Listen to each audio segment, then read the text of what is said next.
E como que a gente pode começar explicando o que é pandemia, endemia, esses nomes assim às vezes confundem, né? Temos Beleza. pandemia, endemia, o que mais? Tem mais algum termo? Epidemia. Epidemia, Epidemia, surtos. surtos. É, Então vamos lá, do mais leve para o mais grave. beleza. Vou começar com surto, então, porque, na verdade, a palavra, vamos lá, vou começar com pandemia, porque é a palavra que dá pra adaptar pra muita coisa. Porque a gente pode falar que tem pandemia de AIDS, pandemia de. O pessoal fala deficiência de vitamina D poderia ser considerada uma Ah, pandemia. é? Porque o que que é o termo pandemia, se você for olhar no dito popular, assim? É tudo aquilo que está disseminado, que é o pan mais demia, né? Que seria a população ali. Então, a palavra pan seria disseminação total e demia seria povo, né? Então, está disseminado. Mas, do contexto das doenças infecciosas, a palavra pandemia ela vai se dizer ali para algo que pode ser transmitido entre pessoas. Então, começando lá no início, você tem ali os pequenos surtos, né, que são pequenos aumentos de casos de doenças infecciosas, né? Você tem depois as endemias, que são doenças que estão circulando ali em uma região geográfica, então com um comportamento previsível, então a endemia. Você tem a epidemia, quando ela começa a se espalhar, então o epi vem de fora, né? Então ela é essa doença que começa a se espalhar. E você tem a pandemia, quando ela se espalha de forma disseminada, principalmente para vários países. Toda pandemia já foi uma endemia e uma epidemia ou não? Não, nem toda pandemia já foi uma endemia, né? Na verdade, as pandemias começam como surtos que se tornam epidemias e que depois espalham para pandemias. Mas o termo pandemia, ele é conhecido somente recentemente, porque você não tinha tanta aglomeração urbana e tanta Conexão. aglomeração de animais e pessoas ao ponto de você conseguir disseminar isso de forma drástica. Isso vem com as grandes pandemias da história, elas começam por volta ali de 500 antes de Cristo para frente, que é quando as primeiras aglomerações urbanas passam de 100 mil habitantes. Ficava localizado em pequenos grupos. Se você pensar, né, a humanidade, né, só a nossa espécie Homo sapiens tem mais ou menos uns 300 mil anos de idade. E durante mais de 90% da nossa história, a gente vivia como nômade, andando em pequenos grupos por ali, Caçadores-coletores, exatamente. Então, se tinha algum surto de alguma doença, às vezes afetava todo mundo daquele grupo, mas não tinha tanto contato com outros grupos. A partir do momento que a gente passa a viver em grandes cidades, em grandes aglomerações, qualquer surto tem um potencial muito maior de se espalhar bem mais rápido, e ainda mais em épocas mais antigas, né, com menor qualidade de água, com menor acesso à higiene, isso acabou se tornando algumas dessas pandemias mais, das epidemias. E você falando de higiene, eu lembrei de um negócio aqui que é...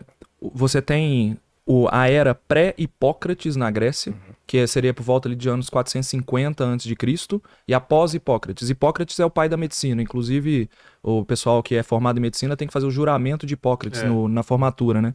Porque naquele momento, até ali, acreditava-se que... Todo mundo acreditava que as doenças infecciosas, ou as doenças mesmo, elas eram pragas divinas.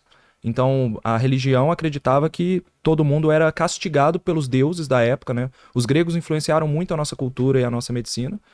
E eles acreditavam que tudo vinha de castigo divino. Então, os gregos acreditavam que o deus Apolo, ele levava as doenças para as populações. Então, era castigo do deus Apolo.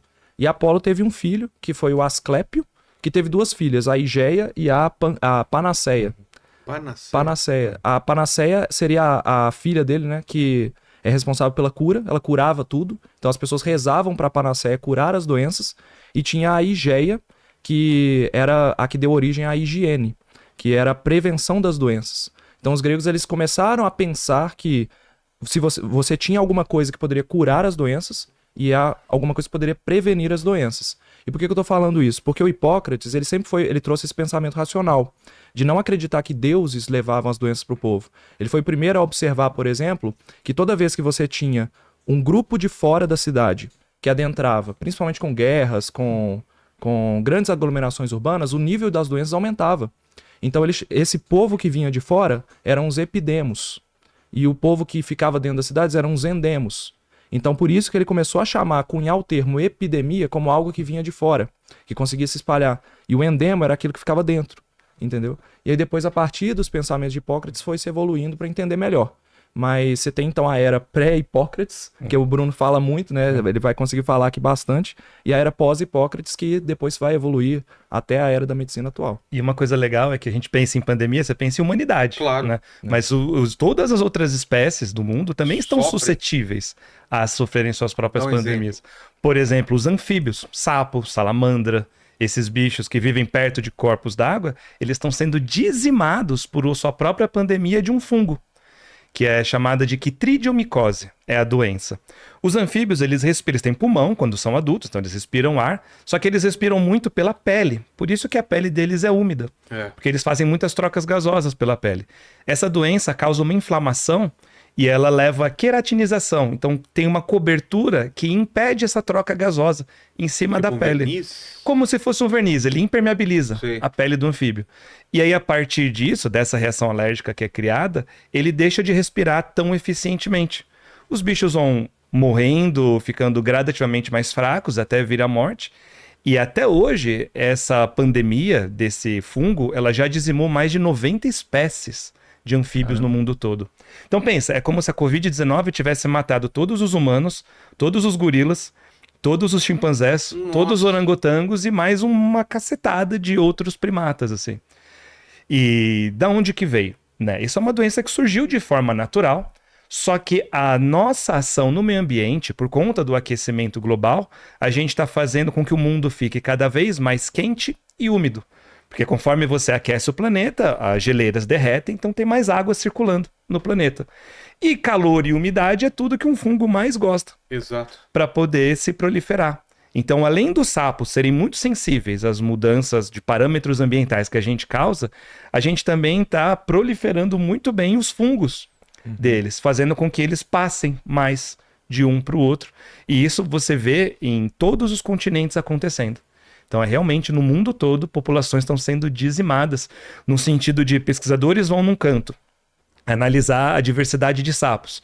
E eles voltam 5 anos depois, 10 anos depois, não tem mais nenhum. Assim, completamente... Será que tem relação com esse negócio da gente não tá vendo inseto mais? Porque quando eu era pequeno, a gente via muita borboleta, vagalume, essas Na coisas. estrada, quando você tava, Na estrada, né? O vidro ficava Então- cheio de inseto. Hoje em dia não fica mais.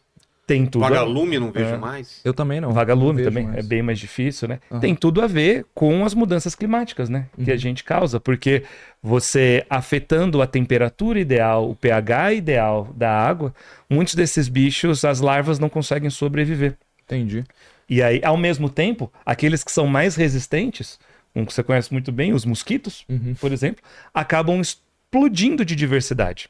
E é por isso que todos os anos também é tão difícil da gente se livrar, né, desses surtos de dengue. Parece que é uma roleta, né? Então, de vez em quando é dengue, chikungunya, no outro ano é zika, depois febre amarela. É a pressão do ambiente mudando os seres vivos. Exatamente. E aí, por isso que o termo pandemia ele não pode ser só uma doença infecciosa que se espalha, porque depende muito do referencial. O que é uma pandemia, né? Para o sapo, a pandemia ali é o que tá pegando a espécie dele toda que tá dentro do brejo ali. Você pensar no diabo da Tasmânia, por exemplo, que é aquele animalzinho, Taz, né? Espirou o Taz.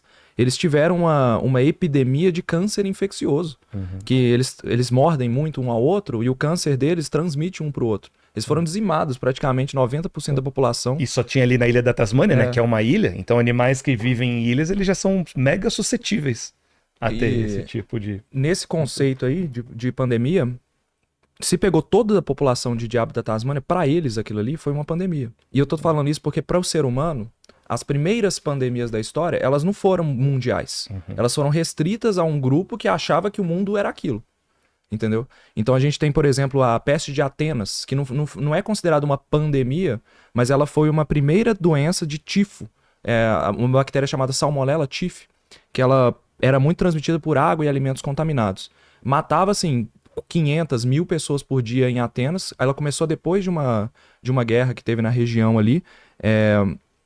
E ela matava essas pessoas, ninguém sabia por quê, eles não imaginavam que poderia ser pela higiene, pela falta de higiene. Eles ficavam rezando, matando todo mundo, acharam que aquilo era disseminado. E foi só naquela região ali, Oriente Médio, norte do Egito e Grécia.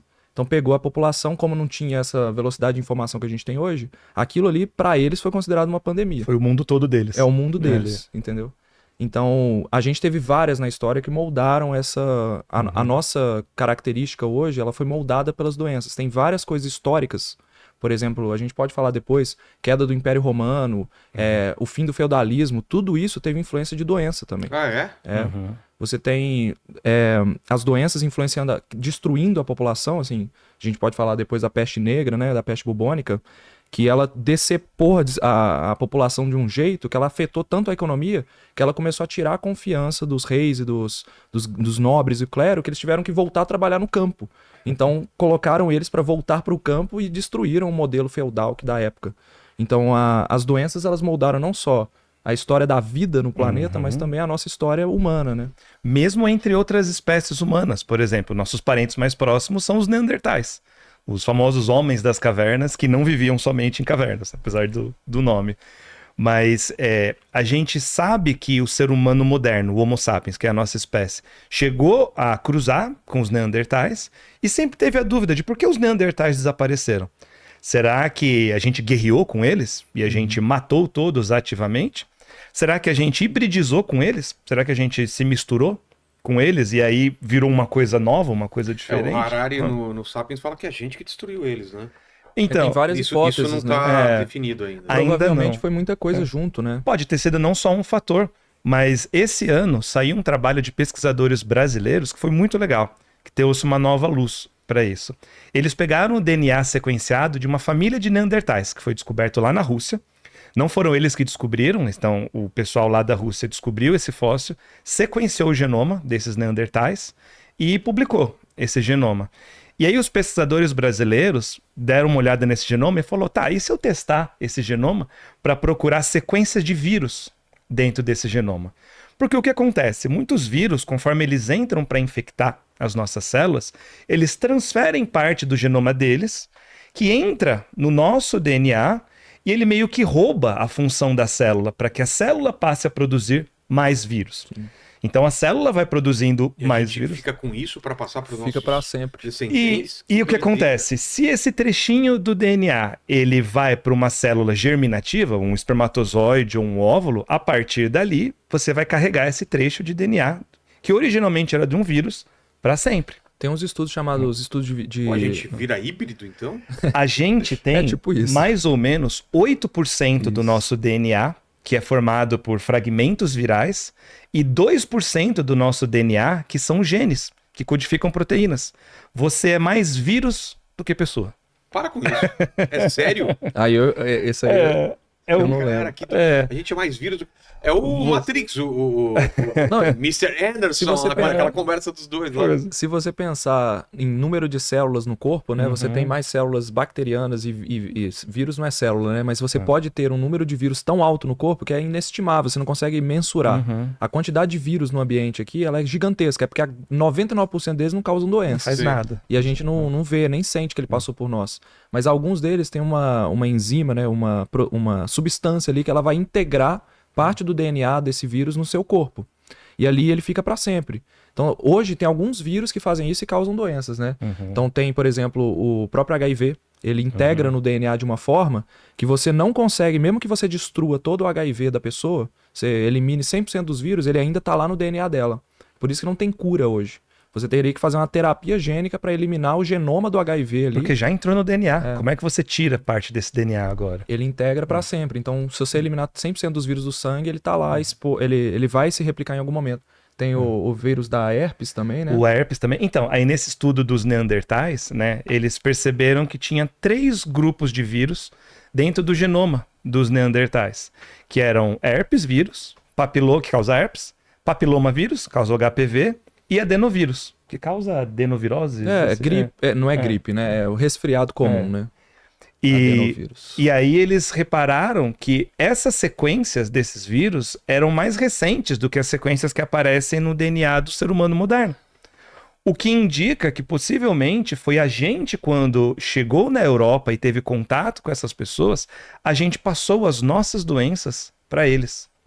Então aí eles reforçam uma hipótese que já existia antes, de que o que pode ter matado os neandertais foram doenças carregadas por nós. Aconteceu várias vezes na história e vai continuar acontecendo. Essa troca... Esse choque, né, entre povos. O choque cultural, porque quando você migra de um lugar para o outro, você não está levando sozinho. E os Aztecas. Exatamente. chegou a matar 90% da 90%, população das cara. Américas. 90%. 90%. Essa é, inclusive, uma das maiores pandemias da história. E é uma das menos registradas, porque você não tinha uma cultura de registro histórico nessa época, nesses povos. Então você tem apenas os relatos dos espanhóis. Mas e tem